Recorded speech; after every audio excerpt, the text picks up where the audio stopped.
সবাইকে আন্তরিক শুভেচ্ছা ও অভিনন্দন জানাচ্ছি আজকে আমাদের 27তম ওয়েবিনারে। আজকে আমাদের আলোচনার বিষয় বাংলাদেশ এবং ভারত এবং চায়নার প্রতিযোগিতা।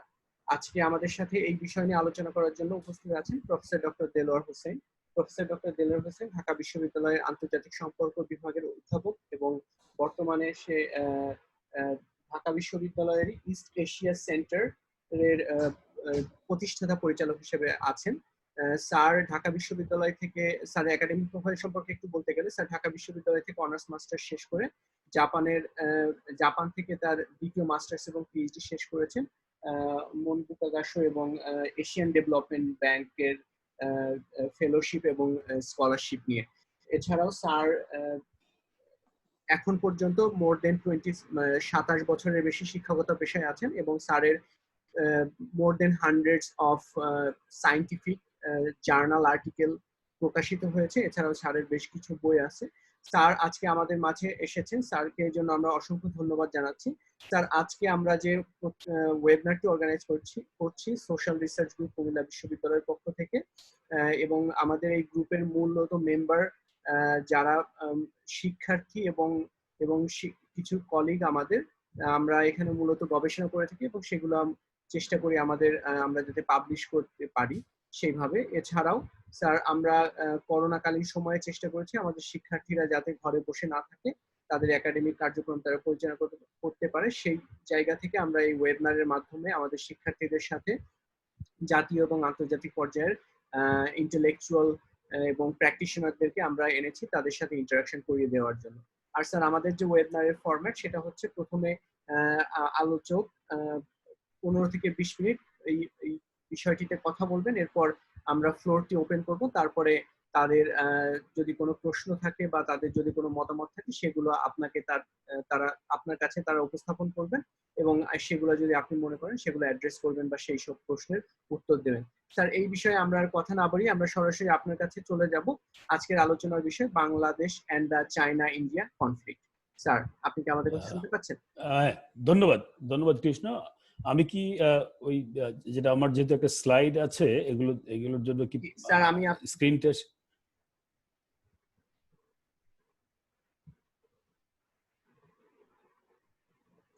স্যার আপনি এখন পারবেন। ওকে আমি তাহলে জাস্ট এটা দেখিয়ে দিচ্ছি।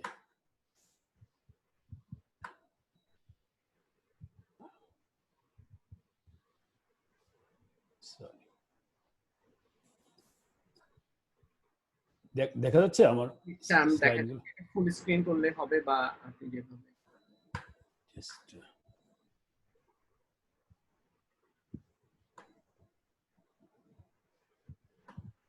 চলবে কি? ওকে, ধন্যবাদ। আমি প্রথমেই আমি ভীষণভাবে আনন্দিত যে এরকম একটি গুরুত্বপূর্ণ বিষয়ে আলোচনা আয়োজন করার জন্য, এবং কুমিল্লা বিশ্ববিদ্যালয়ের সোশ্যাল রিসার্চ গ্রুপকে অসংখ্য ধন্যবাদ এবং একই সঙ্গে ধন্যবাদ আমাকে আমন্ত্রণ জানানোর জন্য। আর এই বিষয়টি অত্যন্ত গুরুত্বপূর্ণ। আমরা জানি যে এটি যদিও আন্তর্জাতিক সম্পর্কের বিষয় বা বাংলাদেশের পররাষ্ট্রনীতির বিষয় কিংবা আঞ্চলিক রাজনীতির জন্য গুরুত্বপূর্ণ বা আন্তর্জাতিক রাজনীতির জন্য গুরুত্বপূর্ণ, কিন্তু আজকের যে বিশ্ব যেটিকে আমরা বলছি যে অনেক বেশি গ্লোবালাইজড ইন্টিগ্রেটেড বিশ্ব, সেখানে আমরা প্রতিনিয়তই খবর পড়ছি বাংলাদেশে কোথায়, বাংলাদেশের সঙ্গে কোন দেশের কি সম্পর্ক এবং আমাদের এই প্রতিবেশী দেশগুলোতে কি হচ্ছে, তার বাইরে কি হচ্ছে, মার্কিন যুক্তরাষ্ট্রের যে নির্বাচন হবে সেই নির্বাচনে জো বাইডেন কিংবা ডোনাল্ড ট্রাম্পকে জয়ী হবে, এইসব নিয়ে আমরা অনবরতই আমরা বিভিন্নভাবে কথা বলছি। তো আজকের যে বিষয়টি সেটি নিঃসন্দেহে অত্যন্ত তাৎপর্যপূর্ণ এবং সেই বিষয়টি সিলেক্ট করা এবং সেই বিষয়ে একটি আলোচনা আয়োজনের জন্য আমি আবারও ধন্যবাদ জানাই, বিশেষ করে কৃষ্ণকে এইরকম একটি উদ্যোগ নেওয়ার জন্য। তো আমাদের যে আলোচনার বিষয় সেটি হচ্ছে Bangladesh and the China India conflict, আমরা যেটাকে অনেক সময় সাইনো ইন্ডিয়ান কনফ্লিক্ট বলে থাকি। সো এখানে দুটো বিষয় আছে, একটি হচ্ছে বাংলাদেশ, আরেকটি হচ্ছে চীন এবং ভারতের মধ্যকার যে দ্বন্দ্ব, যে কনফ্লিক্ট সেটি। এখন এটি একটি বড় ক্যানভাস, এবং এটি নিয়ে আমার মনে হয় না যে মানে শুধু একটি বা দুটো বা তিনটি সেশন হচ্ছে শেষ করা যাবে না। এখানে অনেকগুলো বিষয় আছে যেগুলো হয়তো আমরা অনেক বড় পরিসরে আলোচনার দাবি রাখে। তারপরেও আমি চেষ্টা করব কিছু গুরুত্বপূর্ণ বিষয় তুলে আনতে, এবং সেটি আমার উপস্থাপনায় থাকবে। এবং যে কারণে আমি একটু অর্গানাইজড ওয়েতে আলোচনার জন্য পাওয়ার পয়েন্ট স্লাইড শেয়ার করছি, এবং সেখানে হয়তো কোনো কোনো স্লাইড আমি খুব দ্রুত চলে যাব। তবে পুরো আলোচনাটি ৩টি পর্ব আছে বা ৩টি ভাগ আছে। এর মধ্যে প্রথমে আমরা চেষ্টা করব জানতে যে বাংলাদেশের সঙ্গে চীন এবং ভারতের সম্পর্কের ধরনটা কি, এবং এই সম্পর্ক সম্পর্কে একটা ওভারভিউ দেয়া। তারপর আমরা যে কাজটি করবো সেটি হচ্ছে চীন এবং ভারতের মধ্যকার যে সম্পর্ক বা সেই সম্পর্কের মূল পরিচয় যেটা আজকে আমরা দেখছি, সেটি হচ্ছে যে এক ধরনের দ্বান্দ্বিক পরিস্থিতি, এক ধরনের রাইভালরি দেখছি, এবং সেটি কেন এবং সেটির পেছনে কি কারণ আছে সেটি আমরা বোঝার চেষ্টা করব। এবং তৃতীয় পর্ব যেটি খুব গুরুত্বপূর্ণ, সেটি হচ্ছে যে এই চীন এবং ভারতের মধ্যকার যে দ্বন্দ্ব, সেটি বাংলাদেশের উপরে কি ধরনের প্রভাব ফেলছে, এবং সেই ক্ষেত্রে বাংলাদেশ কি ধরনের রেসপন্স করতে পারে, বাংলাদেশের সামনে কি ধরনের অপশন আছে, এগুলোর একটা একাডেমিক ডিসকাশন আমরা করছি। এবং যেহেতু আমি নিজে একজন একাডেমিক, এবং সেই জায়গা থেকে আমরা কথা বলছি, কোনো প্র্যাকটিশনার হিসেবে না। তো এই ৩টি পর্ব আছে। তো আমি যদি আউটলাইনটি আমি শেয়ার করি, এবং সেই আউটলাইনে দেখা যাবে যে এই ৩টি বিষয় আলোচনার জন্য আমি বেশ কিছু পয়েন্ট এখানে রাখছি। সেটি হয়তো আমার আলোচনাতেই পরিষ্কার হবে। সো প্রথমে যেটি আমি বলতে চাচ্ছি সেটি হচ্ছে যে বাংলাদেশের সঙ্গে চীন এবং ভারতের সম্পর্ক অত্যন্ত গুরুত্বপূর্ণ, এবং সেই সম্পর্কের গুরুত্ব নিয়ে আমার মনে হয় যে এটি মানে আন্তর্জাতিক সম্পর্কের ছাত্রছাত্রী না হয়েও অনুধাবন করা যায় যে এটি কতটা গুরুত্বপূর্ণ, সেখানে আমরা যাব। তবে এই দুটো দেশের সঙ্গে বাংলাদেশের সম্পর্ক অত্যন্ত গভীর এবং ঐতিহাসিক বিভিন্ন কারণে। এবং যদিও ভারত বা চীন আলাদাভাবে আমরা সম্পর্কটিকে চিন্তা করতে পারি, তারপরে আমি কিছু পয়েন্ট এখানে উল্লেখ করেছি। যেমন আমরা যদি ভারতের সঙ্গে সম্পর্কের কথা বলি, সেখানে আমাদের একটা একেবারেই এনশিয়েন্ট পিরিয়ড থেকে আমাদের সম্পর্ক, আমরা একসঙ্গে একই মানে বলা যায় যে পলিটিক্যাল ইউনিট ছিলাম, এবং 1947 পর্যন্ত একসঙ্গে। তারপরে ভারত বিভক্তি, 47-এ পাকিস্তান এবং ভারত রাষ্ট্রের উৎপত্তি, তারপর আবার আমরা পাকিস্তানের অংশ থেকে আবার বাংলাদেশ স্বাধীন হওয়া। সো সামগ্রিকভাবে চীনের সঙ্গেও আমাদের একটি ঐতিহাসিক সম্পর্ক আছে, যেটিও আমরা জানি। তো এই ইতিহাসটা সবসময় খুব গুরুত্বপূর্ণ। তারপর আমি বলছি যে কলোনিয়াল এক্সপিরিয়েন্স আমাদের আছে, কারণ ব্রিটিশ শাসন বা ব্রিটিশ কলোনিয়াল রুল, সেটি আমরা সাফার করেছি, বিশেষ করে বাংলাদেশ ভারত সম্পর্কের ক্ষেত্রে সেটি আমরা ইতিহাস থেকে দেখি। 1971 সালে আমাদের মুক্তিযুদ্ধের সময় ভারতের ভূমিকা এবং চীনের ভূমিকা, এটি নিয়েও আমরা জানি, এবং এগুলো ঐতিহাসিক বিষয়গুলো নিয়ে আমি আর বিস্তারিত আলোচনা করব না। কিন্তু এই ইতিহাসটুকু আমরা জানি, এবং এটিও একটা গুরুত্বপূর্ণ বিষয়। এবং আমরা জানি যে 1971 সালের মহান মুক্তিযুদ্ধের সময় ভারতের সহযোগিতা, এবং অন্যদিকে চীন পাকিস্তানকে সমর্থন করার কারণে বাংলাদেশের যে বিরোধিতা, এই বিষয়টিও আমাদের ইতিহাসের অংশ।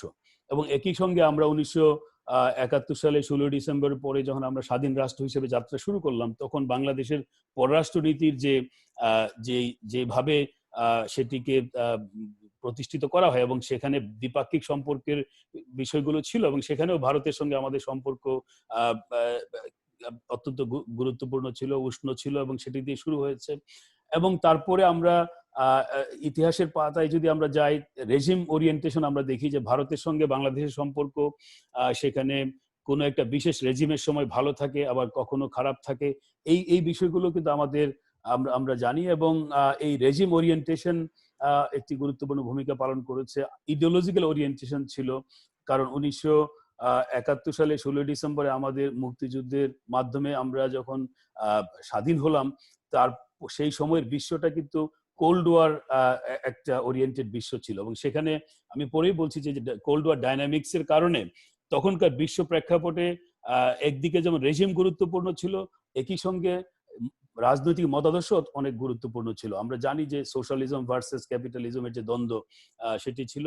পাশাপাশি কোল্ড ওয়ার একটা পর্যায়ে শেষ হলো, তখন পোস্ট কোল্ড ওয়ার পিরিয়ডে আমরা একটি নতুন বাস্তবতায় বিশ্বের বিভিন্ন দেশ তাদের দ্বিপাক্ষিক সম্পর্ককে ঢেলে সাজায় এবং বাংলাদেশের ক্ষেত্রে সেটি ঘটেছে, চীনের ক্ষেত্রে ঘটেছে এবং আমাদের ভারতের ক্ষেত্রে ঘটেছে। আমরা যদি সিগনিফিকেন্সের কথা বলি, সিগনিফিকেন্স, এনর্মাস সিগনিফিকেন্স এই বাংলাদেশের সঙ্গে ভারতের এবং চীনের সম্পর্কে, এবং সেখানে আমরা যদি ইস্যুগুলো আইডেন্টিফাই করতে চাই, ডেফিনেটলি প্রথমেই চলে আসে যে নিরাপত্তা এবং কৌশলগত যে গুরুত্ব, এবং সেই গুরুত্বের বিষয়টি আমরা যেমন চীনের সঙ্গে আমাদের সম্পর্কের যে জিওপলিটিক্যাল ডাইমেনশন আছে, ভারতের সঙ্গে আমাদের সম্পর্কের জিওপলিটিক্যাল ডাইমেনশন আছে, সেগুলো আমি একটু ডিটেইল পড়ে যাব। বাট আমি যেটি বলতে চাচ্ছি যে এই দুটো দেশের সঙ্গে আমাদের দ্বিপাক্ষিক সম্পর্ক সবচেয়ে গুরুত্বপূর্ণ। বাংলাদেশের পররাষ্ট্রনীতিতে দ্বিপাক্ষিক সম্পর্কের যে একটি ধারা আছে, সেই ধারাতে ভারত এবং চীন সবচেয়ে গুরুত্বপূর্ণ রাষ্ট্র হিসেবে বা গুরুত্বপূর্ণ পক্ষ হিসেবে আমাদের কাছে আছে, এবং সেখানে একদিকে নিরাপত্তার বিষয় আছে, অর্থনীতির বিষয় আছে, কূটনীতির বিষয় আছে, সাংস্কৃতিকভাবে গুরুত্বপূর্ণ, পরিবেশের জন্য গুরুত্বপূর্ণ, আঞ্চলিক সহযোগিতার জন্য গুরুত্বপূর্ণ, এমনকি বৈশ্বিক পর্যায়ে আমরা যখন জাতিসংঘ কিংবা বিভিন্ন মাল্টিল্যাটারাল ফোরামে আমরা কাজ করি, তখনও এই দেশ দুটোর সমর্থন বা তাদের সঙ্গে সম্পর্ক ম্যাটার করে। তারপরে আমরা যদি দেখি যে কনটেক্সটটা খুব গুরুত্বপূর্ণ। বাংলাদেশের সঙ্গে চীন বা বাংলাদেশের সঙ্গে ভারতের সম্পর্কের যে একটি প্রেক্ষিত, এবং সেই প্রেক্ষিতটা এটি আঞ্চলিক এবং আন্তর্জাতিক পর্যায়ে আমরা লক্ষ্য করি, এবং বিশেষ করে যেহেতু আমরা ইতিহাস থেকে বেরিয়ে এসে সাম্প্রতিক সময়টা যদি বিবেচনা করি, তাহলে দেখা যাচ্ছে যে এই দু দেশের মধ্যে সম্পর্কের ক্ষেত্রে স্নায়ুযুদ্ধের যে সমাপ্তি, যেটি 1989 থেকে শুরু করে 1991, এই 3 বছরের মধ্যে স্নায়ুযুদ্ধের সমাপ্তি ঘটে, এবং সেই সমাপ্তিটা আর পরে বিশ্ব রাজনীতিতে আমূল পরিবর্তন আসে।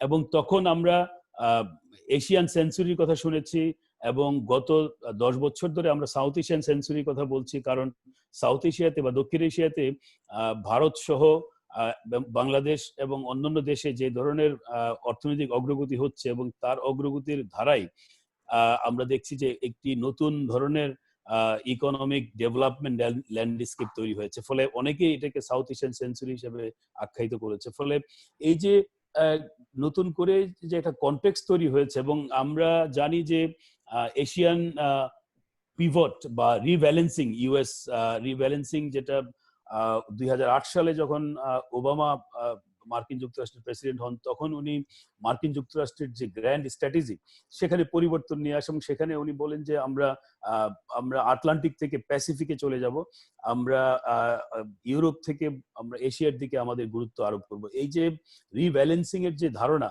সেই ধারণার মাধ্যমে আমরা দেখছি যে বিশ্বের শক্তিশালী রাষ্ট্রগুলোর পররাষ্ট্রনীতির ক্ষেত্রে পরিবর্তন আসছে, এবং সেই পরিবর্তনগুলো স্বাভাবিকভাবেই ভারত এবং চীনের উপরে পড়েছে এবং আমাদের উপরে পড়েছে। একই সঙ্গে আমরা জানি যে গ্লোবালাইজেশনের একটি প্রভাব আছে, আন্তনির্ভরশীলতার একটি প্রভাব আছে, এবং চীন গত 20 বছর ধরে চীনের এক ধরনের মানে রাইজ হচ্ছে, এবং সেই রাইজটি এই মুহূর্তে চীন একটা এস্টাবলিশড গ্লোবাল পাওয়ার। একই সঙ্গে আমরা রাইজ অফ চায়না দেখছি, রাইজ অফ ইন্ডিয়া দেখছি, এবং এই দুটো দেশের যে উত্থান আঞ্চলিক শক্তি হিসেবে, বিশ্ব শক্তি হিসাবে এবং অর্থনৈতিক পরাশক্তি হিসাবে, এই উত্থানের পাশাপাশি আমরা দেখছি যে শুধু চীন এবং ভারতের মধ্যে না, সারা বিশ্বেই কিন্তু এক ধরনের স্ট্র্যাটেজিক রাইভালরি শুরু হচ্ছে, এবং কৌশলগত প্রতিদ্বন্দ্বিতা। এবং এই প্রতিদ্বন্দ্বিতা একদিকে যেমন চীন ভারতের মধ্যে প্রতিদ্বন্দ্বিতা, ভারত পাকিস্তানের মধ্যে প্রতিদ্বন্দ্বিতা আছে, চীনের সাথে জাপানের প্রতিদ্বন্দ্বিতা আছে, রাশিয়ার সঙ্গে মার্কিন যুক্তরাষ্ট্রের আছে, আবার মার্কিন যুক্তরাষ্ট্রের সঙ্গে চীনের প্রতিদ্বন্দ্বিতা আছে। ফলে সেকেন্ড ওয়ার্ল্ড ওয়ারের পরে কখনোই এতগুলো ফ্রন্টে স্ট্র্যাটেজিক রাইভালরি আমরা কখনো দেখিনি, যেটি এখন আমরা দেখতে পাচ্ছি, বিশেষ করে গত 1 দশক ধরে। একই সঙ্গে এই অঞ্চলের কথা যদি বিবেচনা করি, সেক্ষেত্রে আমরা দেখছি যে বিভিন্ন রাষ্ট্রগুলোর মধ্যে যে বাইল্যাটারাল কনফ্লিক্টস আছে, বাইল্যাটারাল যে ডিসপিউট আছে, এগুলো গুরুত্বপূর্ণ। রিজনাল কনফ্লিক্ট আছে। একই সঙ্গে আমরা যদি ভারত এবং চীনের কথা চিন্তা করি, তাহলে দুটো গুরুত্বপূর্ণ স্ট্র্যাটেজি বা গুরুত্বপূর্ণ প্রোগ্রাম এই দুটো রাষ্ট্র পারসু করছে। একটি হচ্ছে যে BRI, belt and road initiative, যেটি চীন এটি ইমপ্লিমেন্ট করার চেষ্টা করছে এবং ইন্দো প্যাসিফিক স্ট্র্যাটেজি যেটি ভারত যেটি শুধু এককভাবে না, ভারত, যুক্তরাষ্ট্র, জাপান এবং অস্ট্রেলিয়া, এই 4টি রাষ্ট্র যেটাকে আবার কোয়াড বলা হয়, so they are also trying their own strategy. ফলে এই দুটি স্ট্র্যাটেজির মধ্যে এক ধরনের ক্ল্যাশ আমরা দেখতে পাচ্ছি এবং অবশ্যই গুরুত্বপূর্ণ ভূমিকা পালন করছে রোহিঙ্গা ক্রাইসিস, যেটি অনেকেই মনে করেন যে এটি বোধহয় বাংলাদেশের নিজস্ব সমস্যা কিংবা মিয়ানমারের সাথে আমাদের দ্বিপাক্ষিক সমস্যা, কিন্তু এটিও একটি আঞ্চলিক সংকট, আন্তর্জাতিক সংকট। এই সংকটের একটি প্রভাব আমরা দেখতে পাচ্ছি এই অঞ্চলে এবং সেটিও কিন্তু বাংলাদেশের সঙ্গে ভারতের সম্পর্ক বা চীনের সম্পর্ককে প্রভাবিত করছে বা পুরো অঞ্চলের রাজনীতিকে প্রভাবিত করছে। আমরা যদি বাংলাদেশের সঙ্গে চীনের বা ভারতের সম্পর্কটিকে ব্যাখ্যা করি তাহলে দেখা যাচ্ছে যে গত এক দশকে কতগুলো শব্দ আমরা বা কতগুলো ফ্রেজ আমরা দেখি। একটি হচ্ছে যে ফ্রেন্ডশিপ অ্যান্ড ফ্র্যাটার্নিটি, অর্থাৎ যখনই বাংলাদেশের প্রধানমন্ত্রী চীন যাচ্ছেন অথবা চীনের রাষ্ট্রপতি বাংলাদেশে আসছেন অথবা চীন এবং বাংলাদেশের মধ্যে যখন দ্বিপাক্ষিক কোনো বৈঠক হচ্ছে, গত এক দশকে সম্পর্কের এত উন্নতি হয়েছে যেটিকে বলা হচ্ছে ফ্রেন্ডশিপ আগে থেকে ছিল এবং সেটিকে ফ্র্যাটার্নিটি মানে আরো বেশি এক ধরনের গভীর সম্পর্কের নির্দেশ আমরা দেখি।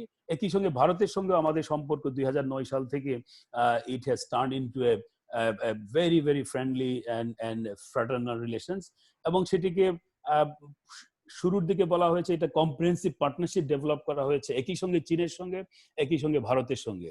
এবং এই পার্টনারশিপের কথা শুধু বাংলাদেশ বলছে না, চীন বলছে, ভারত বলছে যে they have partnerships with Bangladesh and also China বলছে এবং ভারত বলছে।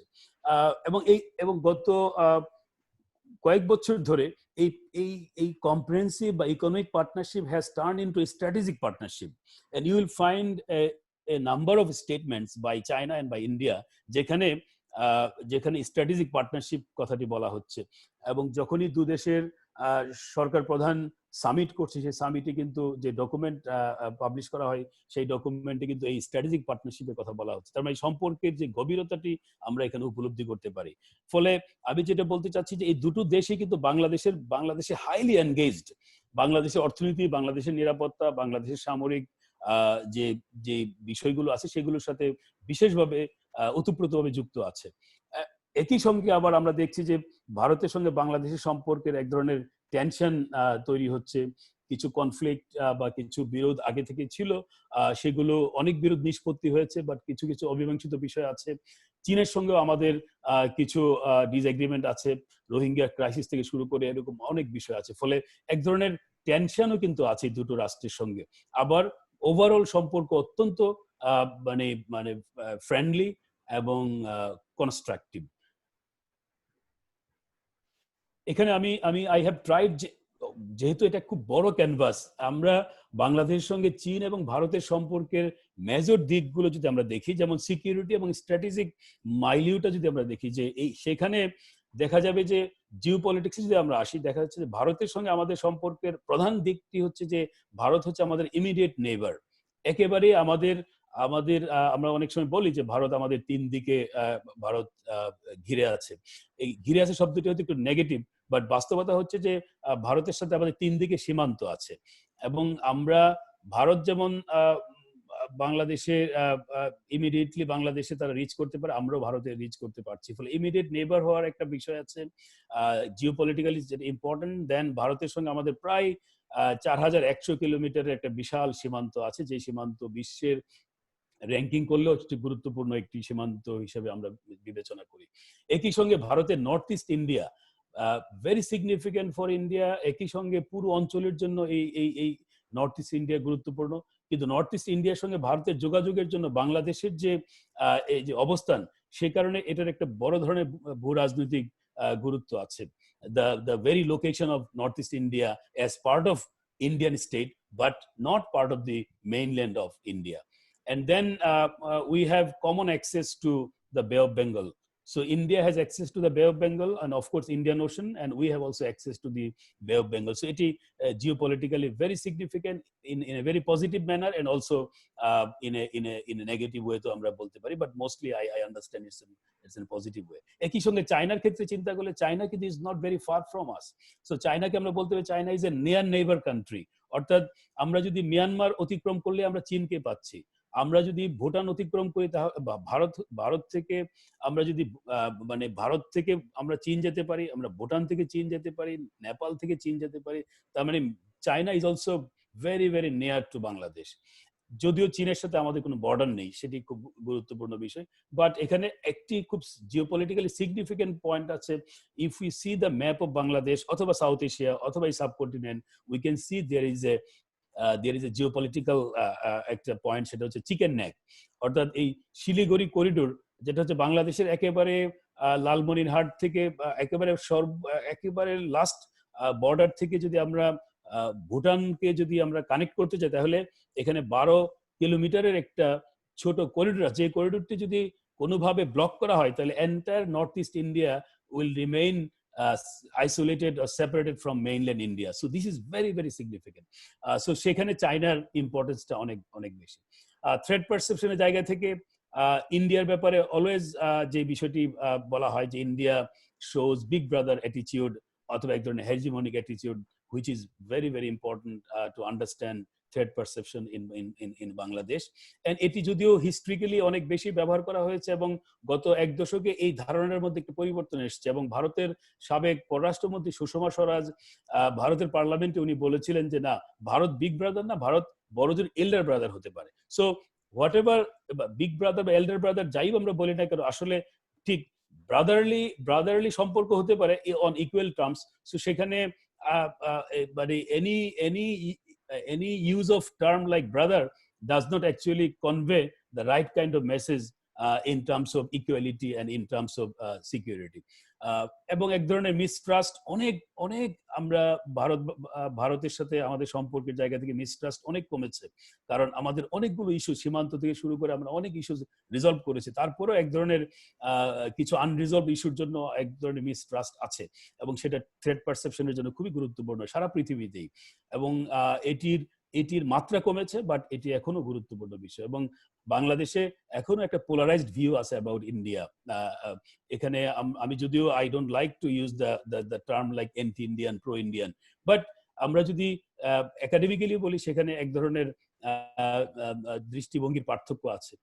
চীনের সঙ্গে আমাদের সম্পর্কের ক্ষেত্রে কোনো সিগনিফিকেন্ট থ্রেট নাই, কিন্তু পোলারাইজড ভিউ আছে, কারণ চীনের সঙ্গে আমাদের সম্পর্ক নিয়ে কারো কারো মধ্যে একটা ভীতি আছে, কারো কারো মধ্যে একটা ইতিবাচক ধারণা আছে। আমি একটু দ্রুত যাবো কারণ আরো অনেকগুলো বিষয় আছে। দেন ডিফেন্স কোঅপারেশনের ক্ষেত্রে খুব ইন্টারেস্টিং ভাবে আমরা দেখবো যে ভারতের সঙ্গে আমাদের কোনো ফর্মাল ডিফেন্স এগ্রিমেন্ট ছিল না। 2017 সালে আমাদের প্রধানমন্ত্রীর সাথে ভারতের প্রধানমন্ত্রীর যে সামিট, সেই সামিটে একটি এমওইউ, যেটি বাধ্যবাধকতা নেই, জাস্ট একটা MOU memorandum of understanding sign করা হয়েছিল।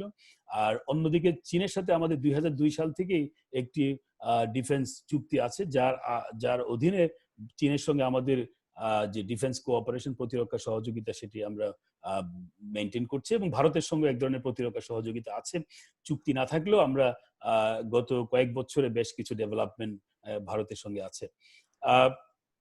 নন ট্রেডিশনাল সিকিউরিটি চ্যালেঞ্জ আমরা ফেস করছি একই সঙ্গে ভারতের সঙ্গে এবং চীনের সঙ্গে। ভারতের সঙ্গে আমরা এই চ্যালেঞ্জগুলো মোকাবেলার ক্ষেত্রে এক ধরনের কমন প্ল্যাটফর্মে কাজ করা হচ্ছে, যেমন counter terrorism cooperation, extradition treaty between Bangladesh India, insurgency combat করার ক্ষেত্রে সহযোগিতা আছে, ক্রস বর্ডার ক্রাইম প্রতিরোধ করার ক্ষেত্রে সহযোগিতা আছে। অন্যদিকে রোহিঙ্গা ইস্যুতে আমরা যদিও ভারতের স্ট্রং সাপোর্ট পাচ্ছি না বা চীনেরও পাচ্ছি না, বাট এটি একটি গুরুত্বপূর্ণ issue as a non traditional security challenge. Climate change এর ব্যাপারেও আমরা আমাদের এক ধরনের কনসার্ন আছে, ভারতের সঙ্গে সম্পর্কের ক্ষেত্রেও আছে এবং চীনের ক্ষেত্রেও আছে।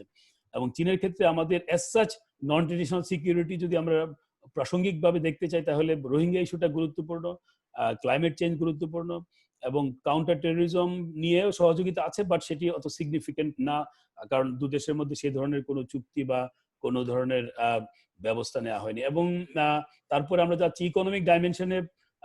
India is the second largest trade partner of Bangladesh, and we have trade deficit with India about $8 billion.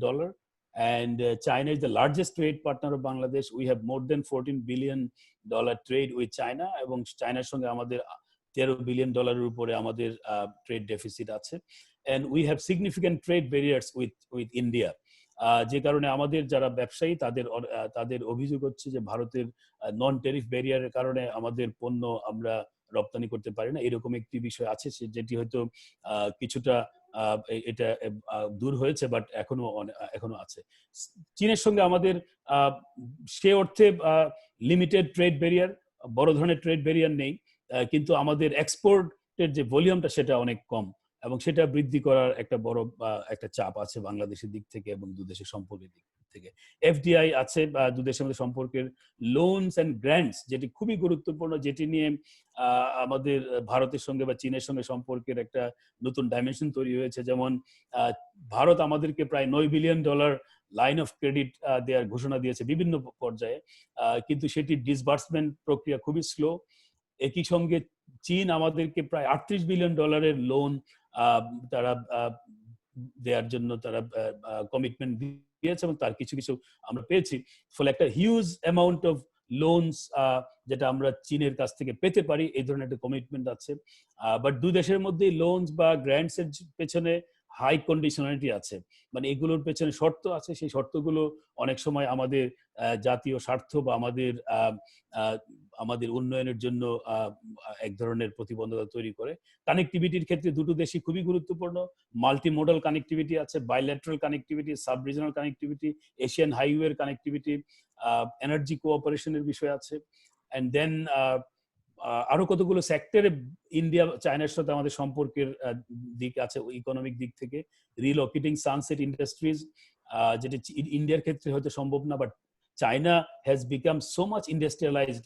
China এখন তাদের গার্মেন্টস ফ্যাক্টরি থেকে শুরু করে বেশ কিছু ফ্যাক্টরি, বেশ কিছু ধরনের ইন্ডাস্ট্রি তারা এগুলো রিলোকেট করবে, তারা হয়তো চীন থেকে সরিয়ে অন্য দেশে নিয়ে যাবে, এবং সেগুলো বাংলাদেশে যদি রিলোকেট করা হয় তাহলে বাংলাদেশ ইকোনমিকলি বেনিফিট হতে পারে, যেটি হয়তো ভারতের এই মুহূর্তে সম্ভাবনা তৈরি হয়নি। বাট চীন সে ম্যাচুরিটি অর্জন করেছে ইন টার্মস অফ ইন্ডাস্ট্রিয়ালাইজেশন। ট্যুরিজমের সম্ভাবনা দু দেশের সঙ্গে আছে। স্টক মার্কেটে চায়না এবং India are equally interested to enter বাংলাদেশের। এই মুহূর্তে চায়না আমাদের স্টক মার্কেটে অ্যাক্টিভ মেম্বার। ডেমোগ্রাফিক ডিভিডেন্ড দু দেশের সাথেই আমাদের সম্পর্কের এই সুবিধাটা আমরা নিতে পারি। মাইগ্রেশন একটা বড় ইস্যু চীনের সাথে আমাদের, সে অর্থে বড় ইস্যু না, কিন্তু ভারতের সঙ্গে এটি খুব গুরুত্বপূর্ণ ইস্যু। সো কল্ড ইলিগাল মাইগ্রেশনের একটা বিষয় আছে এখানে। রেমিটেন্সের বিষয় আছে, যে ইন্ডিয়ান যারা মাইগ্রেন্টস এখানে যারা কাজ করছে বাংলাদেশ থেকে একটা বড় ধরনের বেশ কয়েক $1 বিলিয়ন ইন্ডিয়াতে, মানে just in a right way যাচ্ছে, but this is going as a source of remittance to India. Then কিছু ডেটা আছে, আমার মনে হয় না যে we have time to discuss, but you can just check trade related data, investment related, and then Chinese aid. এটা একটু briefly আমরা দেখি যে সোশিও কালচারাল ইস্যুজের ক্ষেত্রে দু দেশের মধ্যে সম্পর্কের ক্ষেত্রে আমরা দেখছি যে education, people to people contracts, cultural cooperation, তিনটি সেক্টরেই চীনের সাথে এবং ভারতের সঙ্গে আমাদের সম্পর্কের ব্যাপকতা আছে, এবং বাংলাদেশ থেকে ব্যাপকভাবে স্টুডেন্টরা চীন যাচ্ছে, ভারত যাচ্ছে, একাডেমিক কোলাবোরেশন আছে, high visibility of Indian culture in Bangladesh, আবার চাইনিজ কালচারের একটা গ্রোয়িং ইনফ্লুয়েন্স আমরা দেখছি বাংলাদেশে। বাট দু দেশের ক্ষেত্রে there is a lack of reciprocity, অর্থাৎ ইকুয়ালি বাংলাদেশের কালচার, বাংলাদেশের ল্যাঙ্গুয়েজ, বাংলাদেশের বিভিন্ন ধরনের কালচারাল মুড, এগুলো চীন বা ভারত। হ্যালো স্যার, হ্যাঁ, আর কতক্ষণ লাগতে পারে আমরা স্যার, যদি আপনি আমার মনে হয় আমি যদি সব বিষয় আনতে চাই তাহলে আসলে অনেক আরো 15 মিনিট লাগবে, কিন্তু আমি একটু জাম্প করছি, ঠিক আছে? হ্যাঁ, ওকে, আমরা জাস্ট এই স্লাইডে আমরা দেখতে পাচ্ছি যে এই মুহূর্তে যে আমাদের টপিকের আরেকটি দিক, সেটা সাইনো ইন্ডিয়ান কনফ্লিক্ট, এবং এই কনফ্লিক্টের যদি আমরা দেখি যে এই সাইনো ইন্ডিয়ান রিলেশনসেরই তো একটি প্রকাশ হচ্ছে এই কনফ্লিক্ট, এবং সেই রিলেশনসটির ক্ষেত্রে অনেক ওঠানামা হয়েছে এবং এখানে আমি বলছি dialectics of love and hate.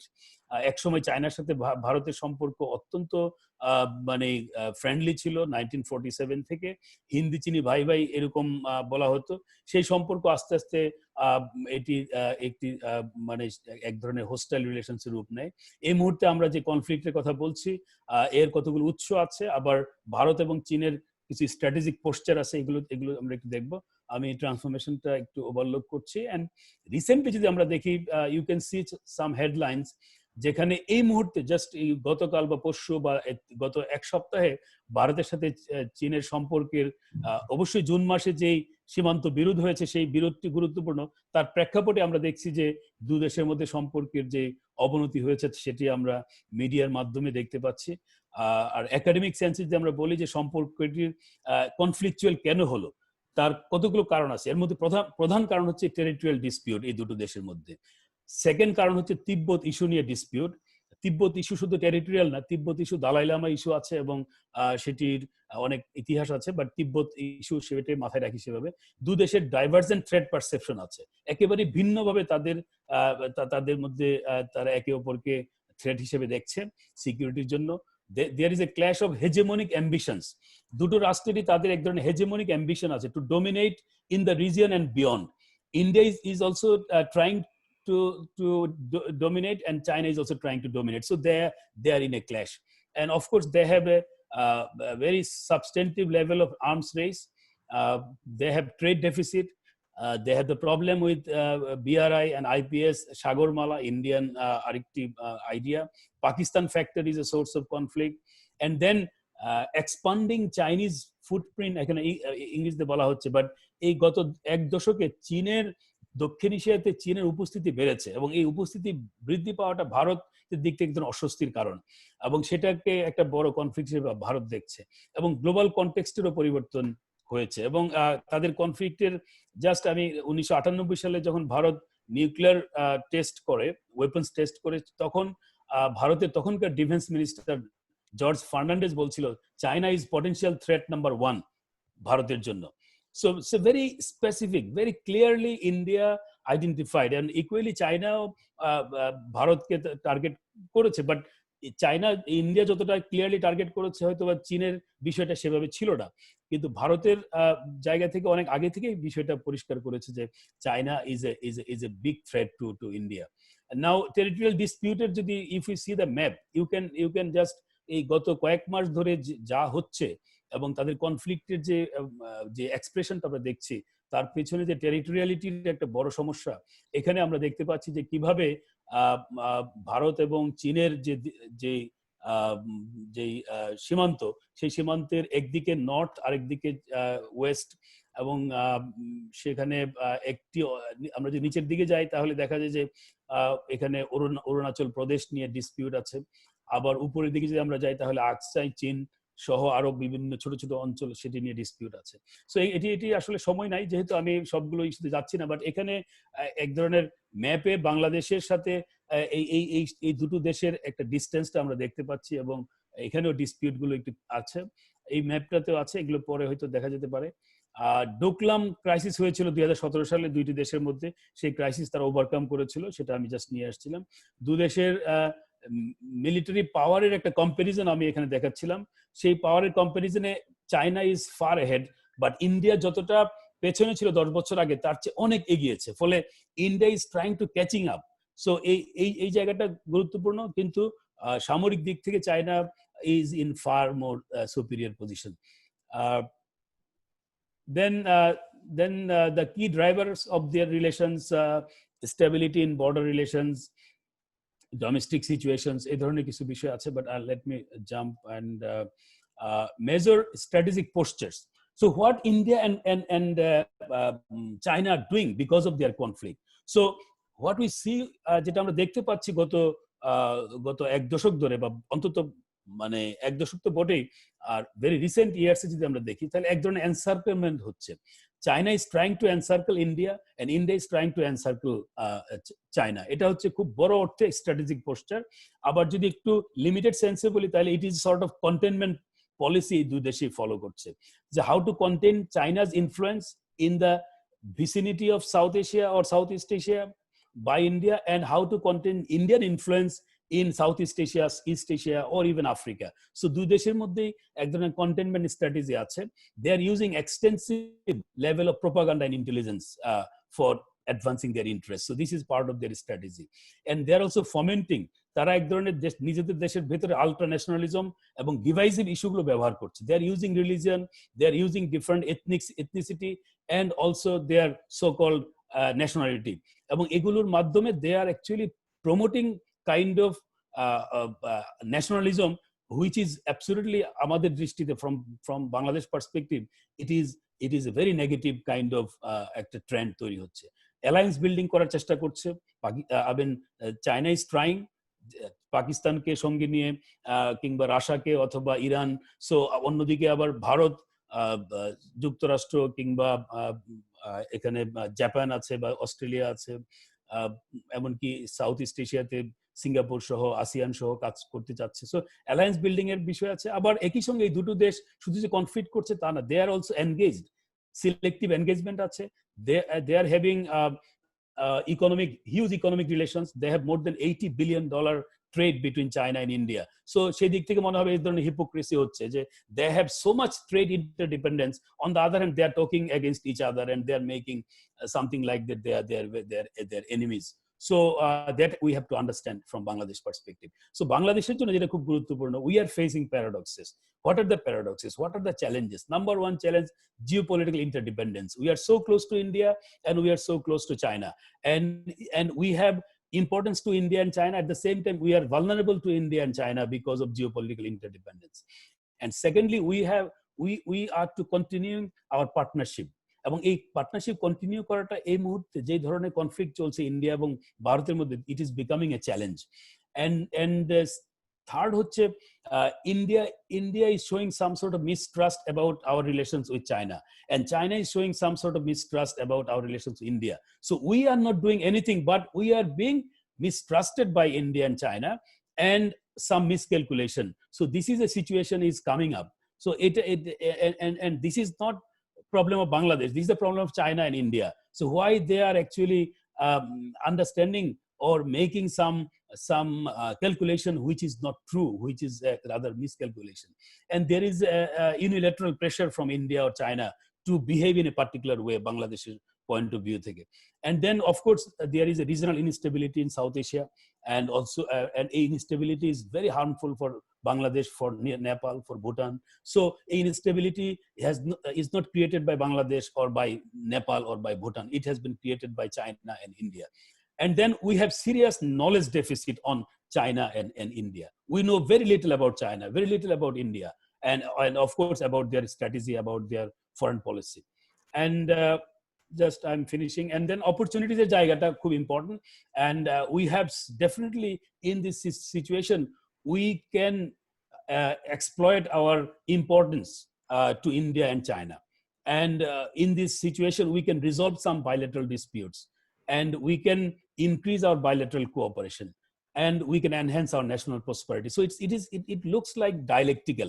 Ekdike we are facing some challenges, onnodike we are having some new opportunities which happened in অনেক সময় হয়েছে, মানে কোল্ড ওয়ার পিরিয়ডে, সেখানে আমরা আমাদের যে সমস্যাগুলো ভারতের সঙ্গে আছে বা চীনের সঙ্গে আছে, সেই সমস্যা যেটা স্বাভাবিক অবস্থায় এই দুটো দেশ সমাধান করছে না, কিন্তু এই সিচুয়েশনে they can be more interested to solve this problem. So we need to initiate for those things. So বাংলাদেশের অপশন কি? বাংলাদেশের অপশন হচ্ছে এখানে একটি হচ্ছে যে to maintain balanced and equidistance position. So we need to have Sino-Indian cooperation in the case of Bangladesh. So এটা যদি আমরা মেইনটেইন করতে, তাহলে we have to have a balanced approach. So this is one option. Second option is bandwagoning করতে পারি.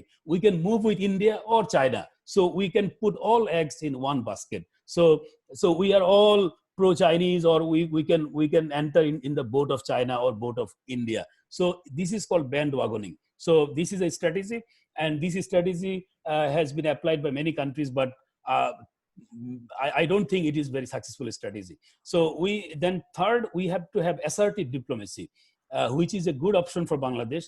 So we have to be very, very assertive diplomatically, and then we have to আমাদের একটা growing linkage দরকার with extra regional powers like USA, EU, Russia and Japan and also Brazil.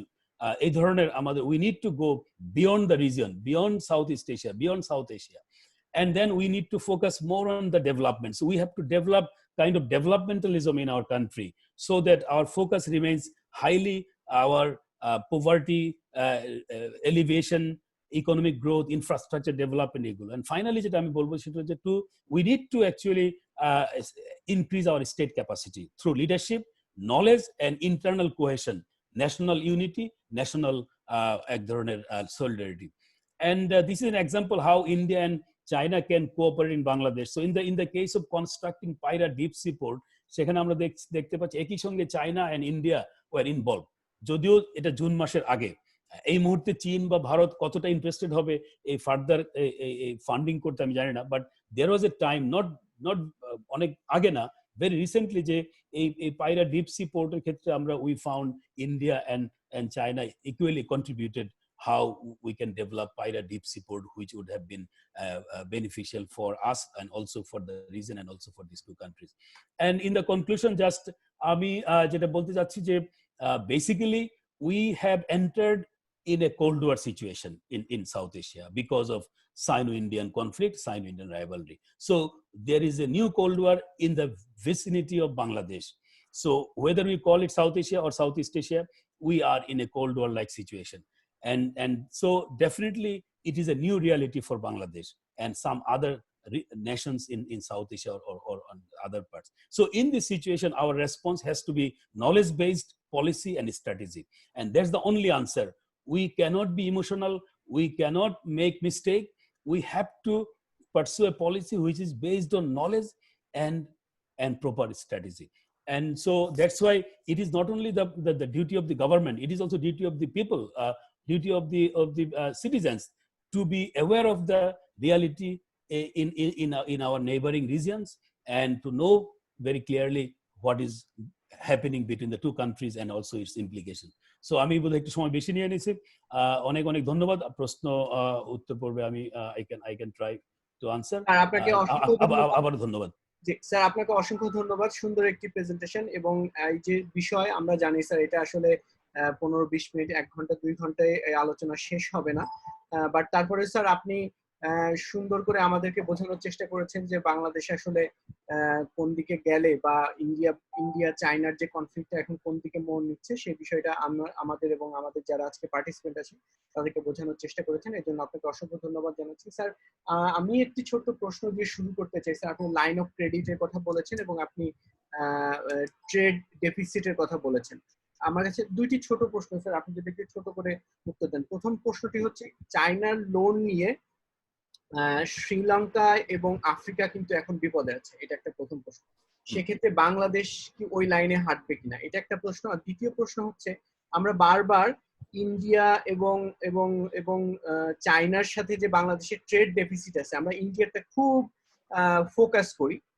এখানে বিভিন্ন আপনার international relations scholar আপনারা ভালো বলতে পারবেন, বাট তারপরেও আমি পলিটিক্যাল সায়েন্স এবং পাবলিক অ্যাডমিনিস্ট্রেশন আমার আন্ডারস্ট্যান্ডিং থেকে আমি বলতে চাই যে সেক্ষেত্রে স্যার ইন্ডিয়ার সাথে যেই পরিমাণ ডেফিসিট তার থেকে কিন্তু কয়েক গুণ বেশি ডেফিসিট চায়নার সাথে।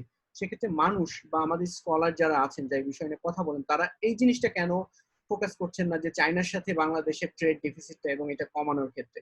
তার এই দুইটি প্রশ্নের যদি একটু ছোট করে উত্তর দিতেন প্লিজ। ধন্যবাদ।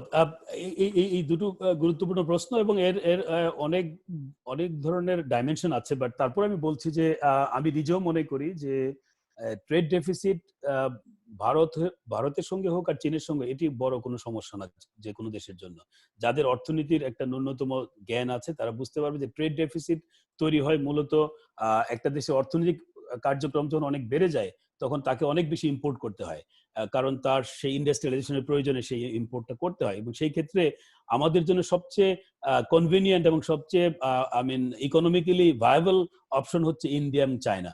সো ন্যাচারালি চায়না এবং ইন্ডিয়া যে ধরনের সাপ্লাই বা যেভাবে আমাদের নিড তারা ফুলফিল করতে, সেটি অন্য কোনো রাষ্ট্র করতে পারে। সেটি করতে হলে আমাদেরকে we have to at least 5 Times বা 6 টাইমস বেশি পেমেন্ট করতে হবে। ইট ইজ ট্রু যে আমাদের এখানে এটা একটা মিসপারসেপশন আছে এবং এক ধরনের অনেকে হয়তো জেনেও বলছে না, আবার অনেকে হয়তো এটা এক ধরনের পার্ট অফ ট্রেডিশন যে ট্রেড ডেফিসিট যদি কোনো কারণে সমস্যা হিসেবে আমরা চিন্তা করিও, this is not only problem with India, it is a problem also with China. So it is, I agree with you, and this is something that I have also talked in different forums. So trade deficit to me is not a big problem, but if somebody considers it's a big problem, then it is a problem both with India and China. Second যে প্রশ্নটা সেটা গুরুত্বপূর্ণ, তবে আমি মনে করি যে চীনের যে ঋণের ব্যাপারে একটা খুব আলোচিত বিষয় যে ডেট ট্র্যাপ, এবং এই ডেট ট্র্যাপটা নিয়ে আমাদের অনেক সতর্ক হতে হবে। এই কারণে নট নেসেসারি যে it is a debt trap, it is being used by some countries to discourage to get Chinese loans and Chinese funding.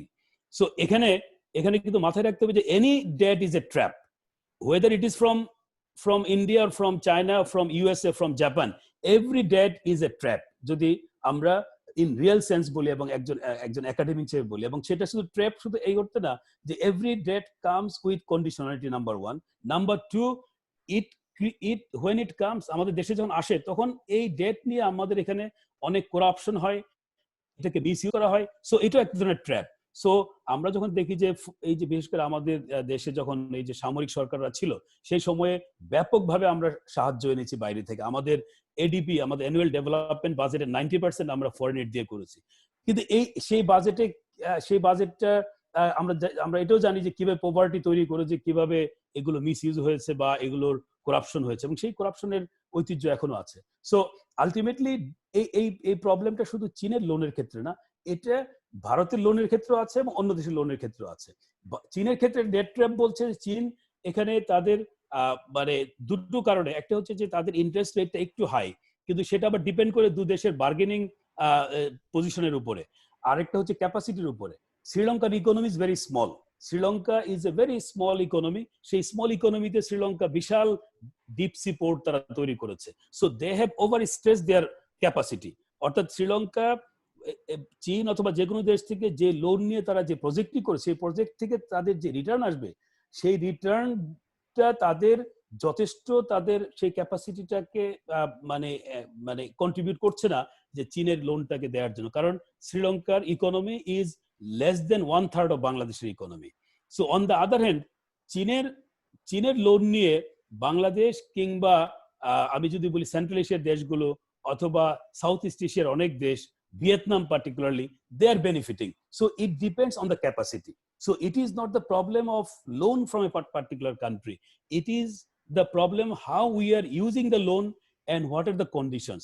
So condition দিক থেকে ভারত থেকে এক ধরনের কন্ডিশন আসে, সেগুলো ডেফিনেটলি কতগুলো অধিকাংশ কন্ডিশনে আমাদের these are we don't like those conditions, but we have to accept them because we are getting loans. আবার ভারতের, আমি ওখানে আমার স্লাইডে আছে, ভারতের একটি প্রবলেম হচ্ছে যে ডিসবার্সমেন্ট ইজ ভেরি স্লো।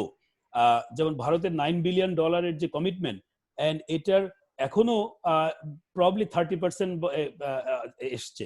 ফলে এই যে স্লো ডিসবার্সমেন্ট অনেক সময় ডেট ট্র্যাপ ইস্যুর চেয়েও ডেঞ্জারাস। কারণ এই মুহূর্তে আমার ব্রিজ তৈরি করা দরকার, এই মুহূর্তে আমার ডিপ সি পোর্ট তৈরি করা দরকার, এই মুহূর্তে I need to build something.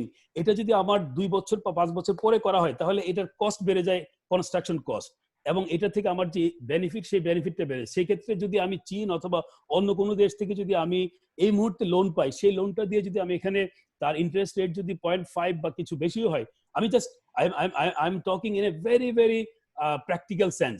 তো so it is much more beneficial. So এটাকে মানে এই বিষয়টাকে খুব ইয়েভাবে দেখার সুযোগ নাই যে মানে শুধু সিঙ্গেল একটা ফ্যাক্টর দিয়ে, এটাকে একটা সামগ্রিকভাবে বিবেচনা করতে হবে। Thank you sir. আমরা এখন একটু প্রশ্ন উত্তর পর্বে যেতে চাই। তার আগে স্যার আপনার কাছে একটা রিকোয়েস্ট, আমাদের এখানে রিকোয়েস্ট এসেছে যে যদি ওই প্রেজেন্টেশন স্লাইড গুলো পাওয়া যায় স্যার, যদি কোনো সমস্যা না থাকে আপনি যদি আমাদেরকে স্যার আমাকে ইমেল করে দেন, যারা চাই তারা যদি আমার কাছে রিকোয়েস্ট করেন তখন আমি আপনাদেরকে প্রেজেন্টেশন স্লাইডটি দিতে পারবো। এখন স্যার প্রশ্ন করতে চাই সাইদুর রহমান। সাইদুর, আপনি কি আমাদের কথা শুনতে পাচ্ছেন? সাইদুর, আপনাকে আনমিউট করতে হবে।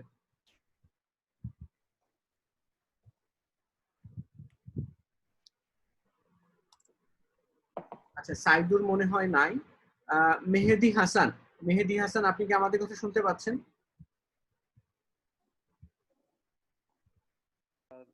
ধন্যবাদ। জি শুনতে পাচ্ছেন মেহেদী আমাকে? জি, আপনি আপনার পরিচয় দিয়ে স্যারকে প্রশ্নটি যদি করতেন। ধন্যবাদ। আমি মার্কেটিং বিভাগের সহকারী অধ্যাপক। বর্তমানে শিক্ষা ছুটিতে আমি সিটিতে আছি। আহ, স্যারের পুরো বক্তব্যটা শুনছি আসলে ভালো লাগছে স্যার। আমার হলের প্রভোস্ট এবং স্যারকে অনেক কাছ থেকেও দেখেছি এবং আরো এর মধ্যে অনেক শুনেছি আমি। আলোচনার বিষয়ে আমার সুনির্দিষ্ট প্রশ্ন না, কিন্তু আমি একটু জাস্ট পয়েন্ট গুলো করে আমার একটা অভিমত, সেটা হয়তো স্যার যদি দৃষ্টিপাত করেন। তো ভারতের যে ঐতিহাসিক সম্পর্ক এবং যে এথনোগ্রাফিক যে আরো সম্পর্কগুলো রয়েছে বাংলাদেশের সাথে, সেটা চায়নার সাথে অনেক ডাইভার্স। তো স্যার যে বিষয়গুলো আইডেন্টিফাই করেছেন, যে টেরিটোরিয়াল কনফ্লিক্ট, সেটা যেমন পাকিস্তান ভারতের সাথে রয়েছে, চায়নার সাথে ভারতের রয়েছে, এবং সম্প্রতি আমরা দেখতে পাচ্ছি যে নেপালের সাথেও ভারতের যে সম্পর্ক সেটা নতুন করে আবার সংজ্ঞায়িত হচ্ছে শুধু টেরিটোরিয়াল কনফ্লিক্টের কারণে। তো বাংলাদেশ সেই ক্ষেত্রে অনেক বেশি সুবিধাজনক জায়গায় আছে। বর্তমান সরকার, মাননীয় প্রধানমন্ত্রী যেই আমাদের ছিটমহল নিয়ে যে সম্পর্ক বা সমুদ্র সীমান্ত, সেগুলো সমাধান করেছেন খুবই দক্ষতার সাথে। এবং এটা আমার মনে হয় not a single of blood বা কোনো কনফ্লিক্ট ছাড়া এটা সমাধান হয়েছে। সেক্ষেত্রে একটা স্যার যেমন বলেছেন যে ইমিডিয়েট নেইবার এবং চায়নাকে ডিফাইন করেছেন নিয়ার নেইবার। তো সেক্ষেত্রে বাংলাদেশ সবচেয়ে নিরাপদ নেইবার হিসাবে ভারতের সাথে রয়েছে এবং ঐতিহাসিক ভিত্তিও রয়েছে। তো চায়না যেভাবে এখন গ্লোবাল ডমিনেন্স করতে চাচ্ছে, সেক্ষেত্রে চায়না যে পলিটিক্যাল কালচার, এটা পৃথিবীর অধিকাংশ রাষ্ট্রের সাথে মিল নাই, শাসন ব্যবস্থা এবং বর্তমান যে বাণিজ্যিক তাদের উত্থান, সেটাও অনেক ক্ষেত্রে সীমাবদ্ধতা রয়েছে। কারণ হচ্ছে যে কোনো গ্লোবাল ডমিনেন্সের ক্ষেত্রে কারেন্সি এবং কালচার দুটাই প্রমোট করতে হয়। সেক্ষেত্রে চায়না আমার মনে হয় অনেক পিছিয়ে আছে ডলার বা অন্যান্য ক্ষেত্রে। তো আমি যেটা বলতে চাচ্ছি যে আমাদের দেশে কিছু সাধারণ মানুষের বা বিভিন্ন বিজ্ঞজনের বিভিন্ন চিন্তা আছে যে আমরা কি চায়নার দিকে যাব নাকি ভারতের দিকে যাব, এরকম একটা বিষয় আছে। কেউ অর্থনৈতিক প্রবৃদ্ধির কথা ভেবে চায়নার দিকে চিন্তা করছেন যে আমরা আমাদের থাকা উচিত, কেউ আবার অন্যান্য ঐতিহাসিক ভিত্তি বা রাজনৈতিক ভিত্তি বা সরকারের সাথে সম্পর্ক এগুলো চিন্তা করে ভারতের কথা বলছে।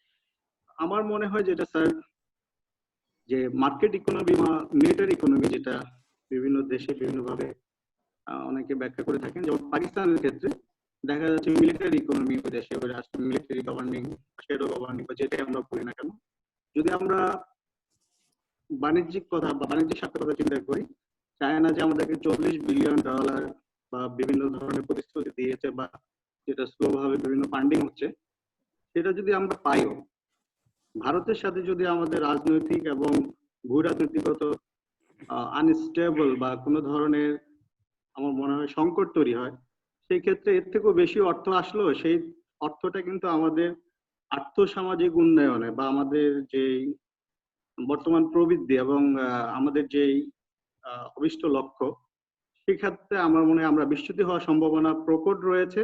কারণ আমাদের তখন পুরো কনসেন্ট্রেশন দিতে হবে মিলিটারি পারপাসে, মিলিটারি যে খরচগুলো আছে, উইপন আর্মস, সেক্ষেত্রে আমার মনে হয় একটা অনুৎপাদন খাতের দিকে আমরা ঢুকে যাব। সেক্ষেত্রে আমার মনে হয় ভারতের সাথে যে আমাদের ঐতিহাসিক ভিত্তি রয়েছে এবং যে নিরাপদ সীমান্ত রয়েছে, সেগুলোকে চিন্তা করে আমাদের সম্পর্ক, অর্থনৈতিক সুযোগ সুবিধা আমরা সারা পৃথিবী থেকে নিতে পারবো। এবং বাংলাদেশের বর্তমান যে ফোর্থ ইন্ডাস্ট্রিয়াল রেভলিউশন, সেখানে আসলে কোনো রাষ্ট্র কত সাইজের সেটা বিষয় না, সেখানে তথ্য প্রযুক্তি এবং আমরা যদি দেখি যে আমরা সিঙ্গাপুর বা ইসরায়েলের দেখতে পারি তারা কিভাবে ডমিনেন্স করছে সারা পৃথিবী।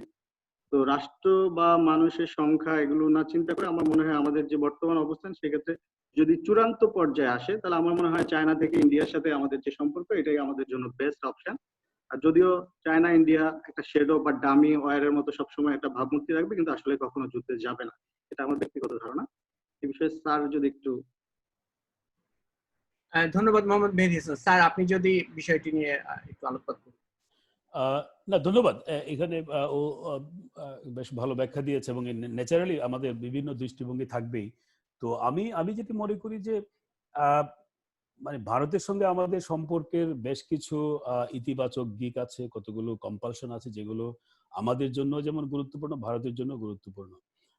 এবং চীনের সঙ্গেও আমাদের সম্পর্কে সেই দিকটি আছে, কিন্তু আমাদের মাথায় রাখতে হবে যে ভারত বা চীনের ভেতরের যে রাজনৈতিক ব্যবস্থা বা অর্থনৈতিক ব্যবস্থা সেটি ডেফিনেটলি তাদের জন্য খুব গুরুত্বপূর্ণ, কিন্তু আমাদের জন্য গুরুত্বপূর্ণ হচ্ছে যে আমরা এই দু দেশের মধ্যে সম্পর্কের মাধ্যমে আমরা কি অ্যাচিভ করছি, এবং আমাদের আমাদের যে ইকোনমিক প্রসপারিটি যে গোলটা, বা আমাদের যে এক ধরনের সেলফ রেসপেক্ট, বা আমাদের যে ইন্ডিপেন্ডেন্স বা সভরেন্টির যে জায়গাগুলো আছে, এবং এইগুলো কতটা আমরা আমাদের ফরেন পলিসির মাধ্যমে রক্ষা করতে পারছি, এবং সেই ফরেন পলিসিটাকে ডেফিনেটলি এটাকে একটা মানে এমন ভাবে চিন্তা করতে হবে যে যে চিন্তাটা আসলে কোনো একটা বিশেষ রাষ্ট্রকে মাথায় নিয়ে সেটা করা সম্ভব না। কারণ কোল্ড ওয়ার পিরিয়ডে যে সোভিয়েত ইউনিয়ন এবং মার্কিন যুক্তরাষ্ট্রের যেই ধরনের সুপার পাওয়ার স্ট্যাটাস ছিল এবং যে ধরনের বিশ্ব পরিস্থিতি ছিল,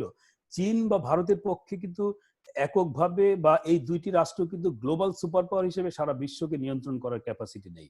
সো এই দুটো রাষ্ট্রের কিন্তু অনেক সীমাবদ্ধতা আছে, এবং তা সেই দিক থেকে বাংলাদেশের জন্য মানে বিশেষ কোনো রাষ্ট্রের বিষয়ে চিন্তা না করে আমার মনে হয় যে বাংলাদেশ যেটি এই মুহূর্তে বাংলাদেশের সরকার বা বাংলাদেশের মাননীয় প্রধানমন্ত্রী যেটি অনুসরণ করছে, আমি মনে করি সেই জায়গাটা আমার মনে হয় আমাদের right kind of policy direction, কিন্তু সেই জায়গাটা কিন্তু রক্ষা করাটা তো সহজ না। আমি যেটা গুরুত্ব আরোপ করতে চাই সেটা হচ্ছে যে আমরা আসলে কার সঙ্গে যাব না যাব সেটার চেয়ে আসলে আমরা মানে যাওয়ার চিন্তার আগে আমাদের ইন্টারনাল ক্যাপাসিটি বাড়াতে হবে, আমাদের নলেজ বাড়াতে হবে। আমার কাছে মনে হয় যে আন্তর্জাতিক সম্পর্কের বিভিন্ন বিষয় নিয়ে বাংলাদেশের ভেতরে এক ধরনের ইমোশন আছে, কারণ আমাদের দেশের ভিতরে, এটা ফ্র্যাঙ্কলি আমি ক্লাসেও বলি যে ভারত বা চীন অথবা আমরা অনেক সময় এই বিষয়গুলো নিয়ে আমাদের মধ্যে অনেক বেশি আবেগ কাজ করে, অনেক বেশি রাজনীতি কাজ করে, আমরা আমাদের যে ওই দৃষ্টিভঙ্গির বাইরে যেতে পারি না। আমাদেরকে একটা অত্যন্ত প্রফেশনাল আউটলুক নিয়ে আমাদের এই সময়টাকে মোকাবেলা করা উচিত। এবং আমি মনে করি যে যে প্রবলেমগুলো তৈরি হচ্ছে ভারত এবং চীনের মধ্যে, এটা তাদের সমস্যা, এটা হচ্ছে গ্লোবাল পলিটিক্সে এই দুটো রাষ্ট্রের নতুন ভূমিকা, তারা they are looking for new role, এবং সেই জায়গাটিতে আমাদের কোনো স্টেক নেই। আমাদের স্টেকটা হচ্ছে যে আমরা আমাদের যে ইকোনমিক গ্রোথ বা আমাদের ইকোনমিক ডেভেলপমেন্ট এবং আমাদের যে নিরাপত্তার যে জায়গাটি সেটি কতটা সুসংহত করতে পারে, এবং সেটি অবশ্যই কোনো একটা বিশেষ রাষ্ট্রের সাথে বিশেষ সম্পর্ক দিয়ে সেটি করা আমার মনে হয় যে ইটস ভেরি ভেরি ডিফিকাল্ট, এবং এটি খুবই চ্যালেঞ্জিং, এবং এইভাবে চিন্তা করার সময় আমার মনে হয় না এখনো আসছে।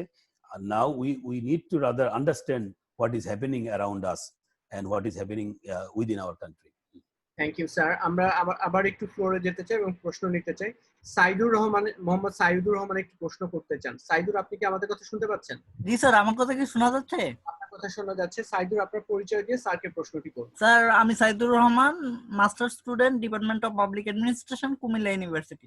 স্যার, আমার একটা প্রশ্ন আমি একটু কৃষ্ণ স্যারের কাছ থেকে নেব আর আপনাকে একটা প্রশ্ন করবো আর কি। আমার মনে হয় স্যার, বাংলাদেশের সাথে ভারত এবং চীনের যে সম্পর্কটা, তার দুটো রূপ আছে। একটা হলো people to people relation with Indian China, আর একটা হলো government to government relation to both India and China. এখন স্যার আমার যেটা দেখার বিষয়, আমি যেটা বলতে চাচ্ছি, যদি ভুল হয় তাহলে মাফ করে দিবেন, যে ইন্ডিয়ার সাথে যদিও আমাদের গভর্নমেন্ট পর্যায়ে যতটা আন্তরিক সম্পর্ক, কিন্তু স্যার যদি আমরা রিসেন্টলি দেখি রিসেন্ট ক্রাইসিস গুলা, যে ইন্ডিয়ার যে গভর্নমেন্টের যে স্টেপ, বিশেষ করে এনওসি আর আসামের যে নাগরিক পুঞ্জি, এটার কারণে কিন্তু আমাদের people to people relation is becoming so bad, to if I am not using the correct word, আর সো ব্যাড। আর চীনের সাথে আমাদের একটা জিনিস কি, যেটা আমার ব্যক্তিগত মত, মানে আমার এই বিষয়টা নিয়ে একটু পড়াশোনা ছিল, যে চীনের সাথে বাংলাদেশের যে রিলেশনটা, এটা এক ধরনের, ধরেন যে আমরা যখন ইন্ডিয়াকে কিছু শিক্ষা দিতে চাই তখন আমরা চীন থেকে কিছু নিতে চাই, আবার যখন আমরা দেখি যে চীনকে কিছু শিক্ষা দেবো তখন ইন্ডিয়া থেকে কিছু নিতে চাই। আর যেটা আমাদের কৃষ্ণ স্যার বললেন, আমি কৃষ্ণ স্যারের সাথে একটু অ্যাড করি, ট্রেড ডেফিসিট আসলে বিষয়টা তা না যে ট্রেড ডেফিসিটের বিষয়টা ওই যে স্যার বললেন না যে আমাদের বাংলাদেশে কিছু কিছু মানুষ আছে যারা যে ইন্ডিয়ার সাথেও একটু সম্পর্ক রাখতে চায়, এবং প্রো ইন্ডিয়ান এবং প্রো চাইনিজ। যারা প্রো ইন্ডিয়ান তারা হয়তো ইন্ডিয়ার সাথে ট্রেড ডেফিসিটটা বড় করে দেখাবে, ইন্টেনশনালি চাইনিজদের সাথে ট্রেড ডেফিসিটটা কম দেখায়। তো স্যার এখন আমি জানতে চাচ্ছি যে এই বিষয়টার কারণে আমরা যে প্রেজেন্ট যে সিচুয়েশনটাতে বললাম, আমরা কি এটা ইউজ করি একটু তাদেরকে পুশ করতে পারি না রোহিঙ্গা ক্রাইসিসটার ব্যাপারে? আমার মনে হয় যে করা যায়। স্যার কি বলবেন? ধন্যবাদ সাইদুল স্যার, আপনি যদি সাইদুলের মতামত বা প্রশ্নটিকে একটু। না, এটা একটা বিষয় মাথায় রাখতে হবে যে আমি আমার যে ধারণা সেটা হচ্ছে সম্পর্ক, মানে দ্বিপাক্ষিক সম্পর্ক বড় রাষ্ট্রের সঙ্গে হোক আর ছোট রাষ্ট্রের সঙ্গে হোক বা যে কোনো পর্যায়ে, সম্পর্ক একটা ডাইনামিক বিষয়, এটা কোনো স্ট্যাটিক না। সো এবং সম্পর্ক কখনোই পারফেক্ট না, এই বিষয়গুলো মাথায় রাখতে, যেটা আমরা ভুলে যাই। মানে এই যেখানে আমি মনে করি যে the knowledge of international relations is very important, because we need two focus something that the relations are dynamic and relations changes, বা এবং সেখানে কোনো রিলেশনস পারফেক্ট না। এবং এই জায়গাটি যদি মাথায় রাখি তাহলে কিন্তু আমরা আমাদের সঙ্গে ভারতের বা চীনের বা অন্য কোনো রাষ্ট্রের সম্পর্কটা অ্যাকচুয়ালি কি পাচ্ছি না সেটা বুঝতে পারবো। আর ও যেটা বলছে যে people to people relations is very important, এবং আমি এখানে আমার প্রেজেন্টেশনে একটা লিখছি যে চীন বা ভারত দুই রাষ্ট্রের সঙ্গে আমাদের people to people contract is very limited. আমরা অনেক বেশি ইন্ডিয়াতে যাচ্ছি, কিন্তু ইন্ডিয়া থেকে বাংলাদেশে কিন্তু খুব কম মানুষ আসছে। আবার ইন্ডিয়াতে যাওয়ার যে প্রক্রিয়াটা, ইমিগ্রেশন প্রসেস, এটা আগের চেয়ে অনেক রিল্যাক্সড হয়েছে, but still it is very very cumbersome. আর চীনের সঙ্গে তো আরো জটিল। ফলে যেখানে আমরা we have such a friendly relations, যখন আমরা ভিসার জন্য অ্যাপ্লাই করি তখন কিন্তু এই ফ্রেন্ডশিপের কোনো রিফ্লেকশন আমরা দেখি না। সো এই যে কন্ট্রাডিকশন আছে, এবং সেগুলো কিন্তু পিপল টু পিপল রিলেশনস এর ক্ষেত্রে বড় ধরনের বাধা সৃষ্টি করছে। আর পিপলস পারসেপশন একটা বড় বিষয় ফরেন পলিসিতে থাকে। তবে আমরা জানি যে ফরেন পলিসির ইস্যুস গুলো এত বেশি স্ট্র্যাটেজিক এবং এত বেশি এটার ইমপ্লিকেশন থাকে, অনেক সময় আমরা আমাদের সাধারণ জ্ঞান দিয়ে সেটা বুঝতে পারি না। তারপরে মনে করি যে মানুষের আগ্রহ থাকবে, এটাই স্বাভাবিক। ভারতের সঙ্গে আমাদের সম্পর্কের অবশ্যই কয়েকটি ইস্যু আছে, যে ইস্যুগুলো ভারতের ভেতরেও তাদের গণমাধ্যমে তাদের জনগণও কিন্তু সেটি ভারতের সরকারকে অনেক সময় তারা অ্যাকিউজ করছে যে কেন এই যে সিএ যেটা এই যে নাগরিকত্ব যে সংশোধনী আইন কিংবা এনআরসি করা হয়েছে, সেটি পশ্চিমবঙ্গের সরকার থেকে শুরু করে ভারতের বিভিন্ন তারাও তো প্রোটেস্টেড যে এগুলোর কি প্রয়োজন ছিল, বা তিস্তার পানি বন্টন চুক্তিটা কেন হচ্ছে না, যেটি 2011 সালে হওয়ার কথা। এই ইস্যুগুলো কিন্তু ভারতের ভেতরেই কিন্তু অনেক বেশি প্রতিবাদের মুখে পড়ছে যে এই বাংলাদেশের সঙ্গে ভারতের সম্পর্কের জায়গাতে এই বিষয়গুলো কেন রিজলভ করা হচ্ছে না। আর একজন বাংলাদেশের নাগরিক হিসেবে ন্যাচারালি আমরা চাইবো যে এই ইস্যুগুলো আরো আগেই রিজলভ হওয়া দরকার ছিল, বা এই ইস্যুগুলো যেন কোনোভাবেই দু দেশের সম্পর্ককে প্রভাবিত না করে। তো এইভাবে সম্পর্কের মধ্যে আমি মনে করি ভারতের ইনএবিলিটি থাকতেই পারে, বাট সেটা আমাকে বিবেচনা করতে হবে। একই সঙ্গে আমাদের ভারতের সঙ্গে আমাদের যে সমস্ত প্রোগ্রেস হয়েছে, অ্যাচিভমেন্ট আছে, যেটা ভারতেরও আছে আমাদেরও আছে, এগুলো বিবেচনা করতে হবে। এবং চীনের সঙ্গেও আমি মনে করি সেটা চিন্তা করতে হবে। তো পিপলস টু পিপল রিলেশনস, আবার people's participation in policy making, এগুলোর আরো অনেক ইমপ্রুভ করা প্রয়োজন আছে। সেটা বাংলাদেশের পার্সপেক্টিভ থেকেও আছে এবং পুরো অঞ্চলের ক্ষেত্রেও সেটি আছে। ধন্যবাদ স্যার। আমরা অনুষ্ঠানে একবারে শেষ পর্যায়ে চলে আসছি। আমাদের একটা রিকোয়েস্ট আছে, প্রশ্ন না, জাস্ট একটু আমাদের সহকর্মী মোহাম্মদ আওলাদ হোসেন। আওলাদ, আপনি আপনার পরিচয়টি দিয়ে যদি প্রশ্ন বা আপনার স্যারের সাথে কথা বলতে যাচ্ছিলেন। জি আওলাদ। আসসালামু আলাইকুম স্যার। স্যারের সাথে আমার কয়েকবারই কথা হয়েছে। আমি হচ্ছে আওলাদ, মার্কেটিং ডিপার্টমেন্টে স্যার অ্যাসিস্ট্যান্ট প্রফেসর আছি। তো স্যার ব্রাহ্মণবাড়িয়ায় সন্তান হিসেবে স্যারের সাথে অনেকবারই দেখা হয়েছে। স্যার এখন ঢাকা ইউনিভার্সিটিতে আছেন ইন্টারন্যাশনাল রিলেশনশিপে। আর কৃষ্ণ স্যারের এই প্রোগ্রাম যখন দেখেছি তখনই ভাবছিলাম যে আমি জয়েন করব। তো বাই দিস টাইম আমার ডক্টরেট অ্যাপয়েন্টমেন্ট কারণে একটু দেরি হয়ে গিয়েছে। তো it's a very nice conversation. এখানে মেহেদী স্যারও জয়েন করেছিলেন, আমাদের ফ্যাকাল্টি মেম্বার, টিচার। সব মিলে একটা ভালো প্রোগ্রাম, ভালো লেগেছে। তো স্যার বলেন যে যেহেতু সময় সীমিত, সেহেতু আমি আর কোশ্চেনের দিকে আর যাচ্ছি না আর কি। তো স্যার আপনাকে দেখে সব মিলিয়ে ভালো লাগলো আর কি। স্যারকে অনেক থ্যাঙ্কস প্রোগ্রাম আয়োজন করার জন্য। Thank you all of sir. আমরা অনুষ্ঠান একবারে শেষ করব। শেষের আগে যদি স্যার আপনি আমাদেরকে আজকের আলোচনার যে বিষয় ছিল Bangladesh and China India conflict, সেক্ষেত্রে আপনি মানে আলোচনার মধ্যে উঠে এসেছে যে এটা বাংলাদেশের উপর বেশ ভালো প্রভাব পড়বে। সেক্ষেত্রে বাংলাদেশের এই মানে চায়না ইন্ডিয়া কনফ্লিক্ট কোথায় শেষ হবে বা কোথায় শুরু হয়েছে এটার আমাদের এখনো ঠিক ওই অর্থে কোনো প্রেডিকশন নাই। সেক্ষেত্রে স্যার আপনার অভিমত কি বাংলাদেশের ফিউচার বা ওয়ে ফরওয়ার্ড এর ক্ষেত্রে? ধন্যবাদ স্যার।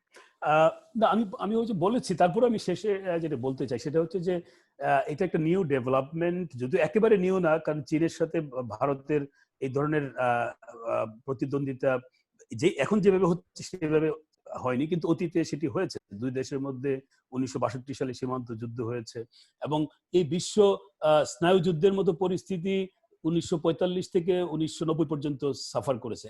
ফলে পরিস্থিতিটা ইউনিক না, কিন্তু আমাদের জন্য ইউনিক এই জন্য যে আগে যেটা ছিল যে সিস্টেমিক পর্যায়ে ছিল, একেবারে ইউরোপে কিংবা মিডল ইস্টে কিংবা এশিয়ার অন্যান্য অঞ্চলে, আমাদের এখানে ছিল লিমিটেড আকারে। কিন্তু এখন যে দুটো পক্ষ অত্যন্ত শক্তিশালী পক্ষ এবং তাদের মধ্যকার স্নায়ুযুদ্ধের পরিবেশ, আবার ওয়ার্ল্ড ওয়াইড আমরা এক ধরনের মাল্টিপোলার ওয়ার্ল্ডের কথা বলছি এবং সেখানে একটা এই যে একটা স্ট্র্যাটেজিক রাইভালরির অনেকগুলো কম্বিনেশন আছে এবং সেই কম্বিনেশনের মধ্যে ইন্ডিয়া এবং চীন একটা বড় কম্বিনেশন, এবং সেটা আমাদের একেবারে ঘরের কাছে, বাড়ির কাছে হচ্ছে।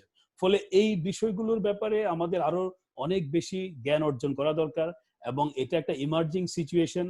আর এখানে আমাদের নিজেদের যে দৃষ্টিভঙ্গির জায়গাটাকে আরো যত বেশি আমি বলবো যে মানে যত বেশি সমৃদ্ধ করা যায় এবং আমাদের জানার পরিধি বাড়ানো যায় এবং পাশাপাশি অনেকটা একই সুরে এবং কথা বলা, কারণ বাংলাদেশের জাতীয় স্বার্থের জায়গাটাতে কিন্তু কোনো দ্বন্দ্ব নেই। এখানে বাংলাদেশের রাজনৈতিক দল বা বিভিন্ন বিশ্বাসের মধ্যে পার্থক্য থাকতে পারে, কিন্তু আমাদের যে জাতীয় স্বার্থ এবং আমাদের যে নিরাপত্তা এবং আমাদের দেশের ভেতরের কি হলে আমাদের কল্যাণকর হবে এবং কোন দেশটি আমাদের জন্য কি ধরনের ভূমিকা রাখছে, এইগুলো বোধহয় বোঝাটা খুব ডিফিকাল্ট না। সেই জায়গাতে আমাদের যতটা সম্ভব অত্যন্ত পেশাদারিত্বের জায়গা থেকে বিষয়গুলো বিবেচনা করা উচিত। তা না হলে আমার কাছে মনে হয় যে আমরা অনেক বেশি সাফার করব যদি আমরা এই ইমার্জিং সিচুয়েশনে if we remain divided, if we remain highly politicised, if we remain highly polarised, even in our understanding of India and China. Because India বা চায়না অথবা অন্য যে কোনো দেশ, they are simply different countries who are pursuing their own interests, এবং তাদের দেশের নাগরিকরা কিন্তু extremely patriotic and they forget all differences when they face any foreign policy issue. But যখন বাংলাদেশের ইস্যু আসে তখন আমরা we become pro-Indian, we become anti-Indian, we become pro-Chinese, anti-Chinese।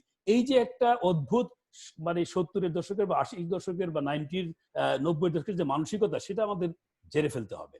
এবং আরেকটা জিনিস যেটা বলে শেষ করব, বাংলাদেশ কিন্তু একেবারে একটা নতুন বাংলাদেশ। এখন আমরা যে জেনারেশন অথবা তোমরা যে জেনারেশনে আছো বা এই 2020-21-এর যে বাংলাদেশ, এই বাংলাদেশ কিন্তু অনেক সমৃদ্ধ, অনেক শক্তিশালী।